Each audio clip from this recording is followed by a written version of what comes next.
several things happened. One was that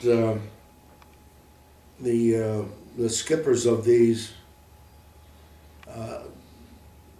landing craft were young, 25-year-old Navy reservists, and they said it's not going to do any good to stand out here and get shot at out here.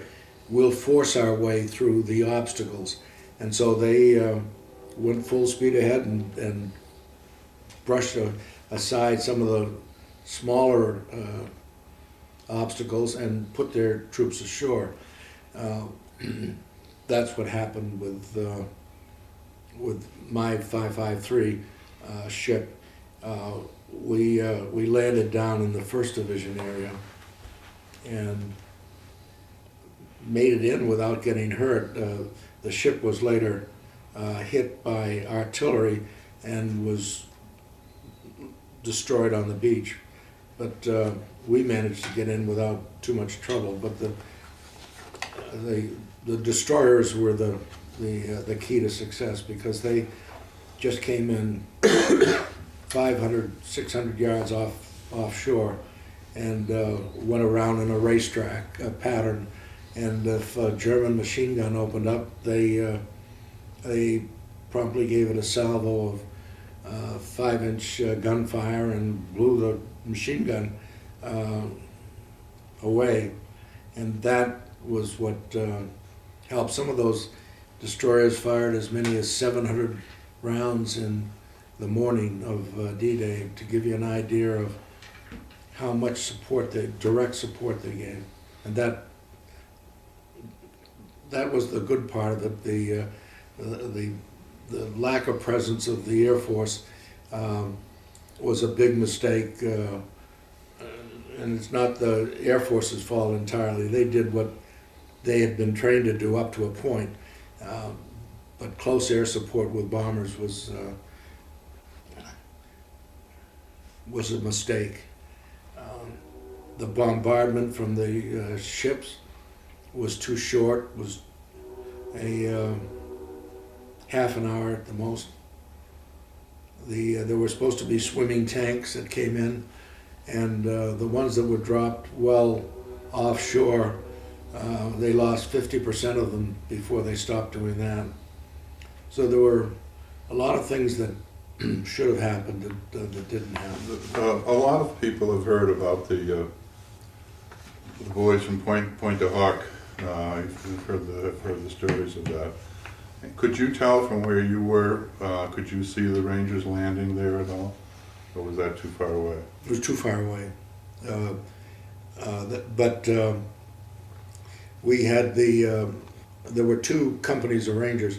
One landed with the 116th at Bearville, and they were the westernmost troops, and they were lucky in the sense that they were around a corner of the cliff, which kept some of the direct fire that was hurting the 116th so much, and they knew how to climb cliffs or whatever.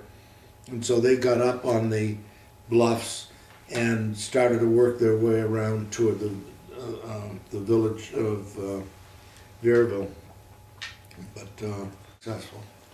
What time of day did you finally stop on D-Day, where you were either able to get something to eat or sleep, or what did you do? When did the day end for you, and what was it like?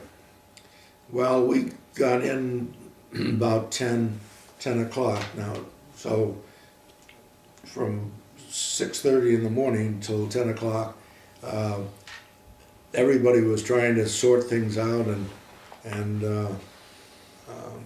work around the significant problems that we were facing. But once we landed, we went off the beach very promptly. There was a trail that led down from the bluffs up above, which is where I think the Germans sent down patrols to walk the beaches to make sure that there weren't any English commandos looking for information. And we walked up that trail, and we were in the hedgerows, and it started from there. We tried to take the village of Saint Laurent, and it was a tough fight. It took us On that night you tried to do it? no that day. On D-Day. Yeah, so we spent the noontime through till 7 or 8 o'clock at night fighting for that village, and finally, I think the idea was to let's stop any further attacks, hold what you have, and we'll get things straightened out a little bit better the next day, because we'd have reinforcements coming in and more equipment, hopefully tanks, which we badly needed, and so forth. And so my squad ended up being at the end of a great big long curved line, and I'm all alone. I don't think there was anybody within 100 yards of me. And I dug my foxhole and sat back and thought, my gosh, I've gone through quite an experience today, and sat there reflecting on it. And the reflections weren't all that pleasant, because there was a lot to be scared about. But